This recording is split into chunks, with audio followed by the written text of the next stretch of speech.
श्रीकृष्ण द्वितीय स्कंद सप्तम अध्याय अवतार कथा चली चक्रधर जिते हेले से गज के उद्धार करते धन्वंतरी हेले से अमृत और आयुर्वेद दान कले।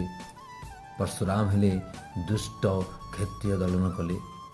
श्रीराम अवतार रे रावण के माइले। कृष्ण अवतार रे कंस के मारिछन संहार करिछन। व्यासदेव वेद चार वेद से बाहर कले। बुद्ध रे किक्कर रे से जन्म नेगिरी दिव्यमान अवर वार्ता रे कल्कि अवतार देश संहार कले। एमती करी प्रभुंकर अवतार माने ही 24टा अवतार जदियो से अनंत तथापि ये 24टा अवतार रे से बहुत गुड़े संत मान को तारबार की छाड़ी विप्र मान को रक्षा कर गाई मान को रक्षा कर।